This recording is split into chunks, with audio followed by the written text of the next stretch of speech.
తెలుగు సినీ పరిశ్రమ ప్రస్తుతం వరుస విజయాలతో బాలీవుడ్ మార్కెట్ కు గట్టి సవాలు విసురుతుంది. ఇటీవలే సంక్రాంతి కానుకగా వచ్చిన మనశంకర వరప్రసాద్ గారు చిత్రం ఏకంగా 400 కోట్లకు పైగా వసూలను రాబట్టి టాలీవుడ్ సత్తాను చాటింది. ఈ జోరును కొనసాగిస్తూ సమ్మర్ సీజన్ లో కూడా భారీ చిత్రాలు విడుదలకు సిద్ధమవుతున్నాయి. వేసవి రేసులో మెగా అభిమానులు ఎంతో ఆసక్తిగా ఎదురుచూస్తున్న 2 పెద్ద సినిమాలు థియేటర్లలోకి రానున్నాయి. ఉస్తాద్ భగత్ సింగ్, పవన్ కళ్యాణ్ నటించిన ఈ మాస్ ఎంటర్టైనర్ మార్చి 26, 2026న సందడి చేయనుంది.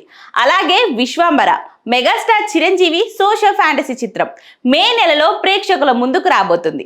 వీటితో పాటు ఏప్రిల్ 30న పెద్ది చిత్రం కూడా బాక్స్ ఆఫీస్ వద్ద తన అదృష్టాన్ని పరీక్షించుకోబోతుంది. కేవలం మెగా హీరోల చిత్రాలే కాకుండా పాన్ ఇండియా స్థాయిలో గుర్తింపు పొందిన టాక్సిక్, దురంధర్ 2 మరియు డెకాయిట్ వంటి సినిమాలు కూడా విడుదలకు సిద్ధంగా ఉన్నాయి. అయితే అందరి దృష్టి మాత్రం ప్రధానంగా ఉస్తాద్ భగత్ సింగ్, విశ్వంబర చిత్రాలపైనే ఉంది.